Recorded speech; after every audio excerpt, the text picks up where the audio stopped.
Assalamu alaikum. Bismillahirrahmanirrahim. So I'm making another video to talk about a couple things. First of all, some people have been making some requests for me to make a video about how I came to Islam. So I will go through that. And I also have a couple messages. So I guess, where should I start? Well, I was raised a Christian, and my dad is actually a minister, and we attended church every Sunday when I was young, and I always had like a strong sense of moral values and all that sort of stuff, and I always had such a passion and love for God, and I've always loved the Prophet Jesus, peace and blessings be upon him. But there was a lot of questions and a lot of things that didn't make sense to me. Like the Trinity, for example, just never made sense to me. And kind of not seeing God as one, even though I know in Christianity they say he is one, but it didn't make sense to me. And a lot of inconsistencies in the Bible, and no offense to any Christian out there at all. And yeah, and I looked at people in society and the way young people my age are acting, people that claimed to love God and would preach about it all the time, but then go out and do these things that were completely against their religion. Not to say that people of all religions do that, I'm sure, and I've seen that as well in all different religions, Hindus, Jewish people, Muslims, everybody. But I think I had a couple good friends, and they seem to really be grounded and have a good sense of morals and just be so peaceful and blessed and happy. And they were Muslim, and they seemed to have this closeness to God that I really admired, and he was so important to them. And this got me interested. Now, in the beginning, we used to debate a lot, actually. I would defend my views, and my friend would defend theirs. And I was so stubborn, and I would listen, but I didn't really listen. I was more just thinking about what I was going to say next, instead of really thinking about what they were telling me. And I went over to one of my Muslim friend's houses just to study, and they were just talking to me about Eid, and talking to me about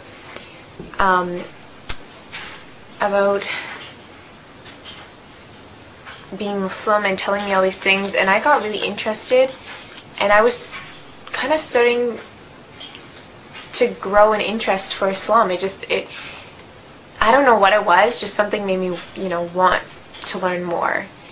And it was weird because I was completely against it before, and I just had this complete turnaround, this complete change.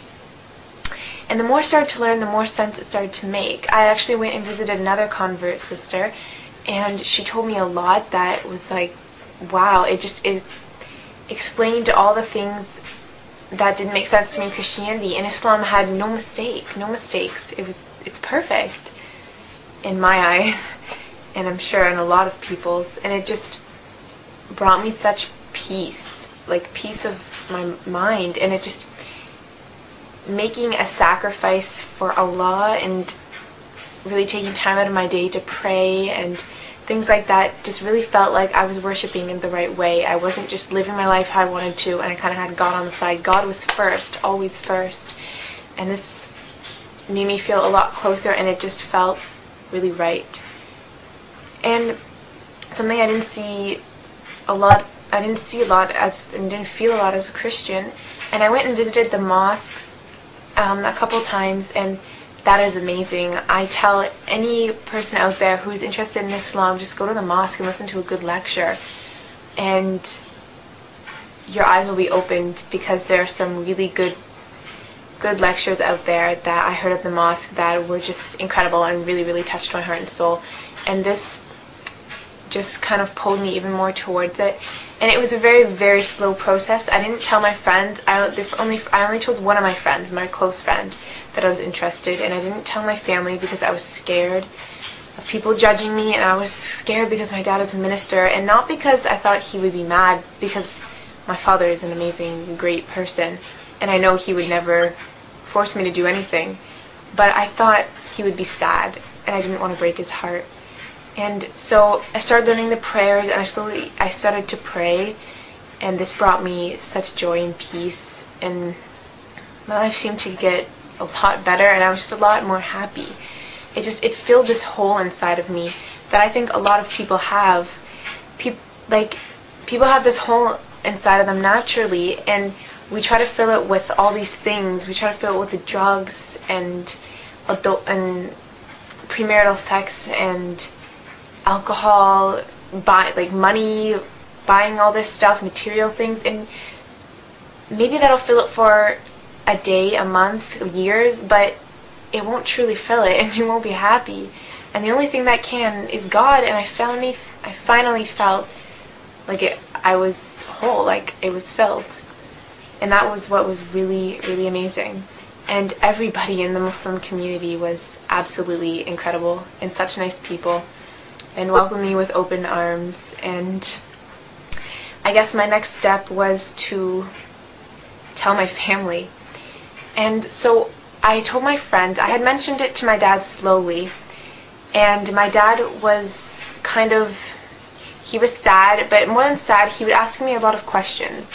Like, oh, so you don't believe Jesus died on the cross, you don't believe Jesus is God, and these questions hurt me, because he made me feel like I was forsaking, like I was doing something bad to Jesus, but I wasn't, because I still loved him, and he's still a great prophet, and I still have that love for him, but he made me feel like I was abandoning him or something. And he asked me really tough questions, and that was tough, but he's accepted it now, and I know he's still sad, but he's actually reading the Quran and learning more about Islam and seeing how many lies are told out there. And my mom, on the other hand, she was more afraid, I guess you could say. She has that sort of stereotype, you know. She thought I was going to go and get kidnapped and not be allowed back and these crazy things. But once I explained to her that none of that's true and showed her a lot of things, she supports me a lot now, and it's amazing. It's great. And inshallah that'll continue. So that's a very short, condensed version of why I converted, and maybe I'll make another longer, more detailed story later. I'm pretty tired. I just finished midterms. So the next thing I wanted to talk about was those of you who are born into Islam. Like, I know we are all born Muslims, but those of you who are raised Muslim, I see a lot of people who are raised Muslim, and they believe in God, and they have this amazing blessing to be raised that way, because I'm telling you, it is extremely hard to live with a family who doesn't share your values. It's very, very tough. It makes you feel alone sometimes. And you have this amazing gift that your family gave to you, that God blessed you with. And a lot of you, and I see a lot of Muslims taking advantage of it. Like, they believe in him and they love him, and I see their love, but then they go out there and do all these things that are completely against the teachings of Islam. And I just wonder how someone could turn away from such an amazing blessing. And I'm just asking you to really, I know it's easy to take it for granted when you have always had it, because lots of things are like that, like having food and shelter and all these things that we have, we take them for granted because we always have it. And once it's gone, like in the month of Ramadan, once the food was gone, I was so excited on the day on Eid when I was like, wow, I can go out for lunch today at school. And it made me so excited, and I was so thankful for that food, and it was amazing. And you really realize things you take for granted. And I'm getting away from the point. And I just wanted to say that you have such a blessing, so please don't take it for granted. Research into your faith and what you've been given, and know that you are truly blessed.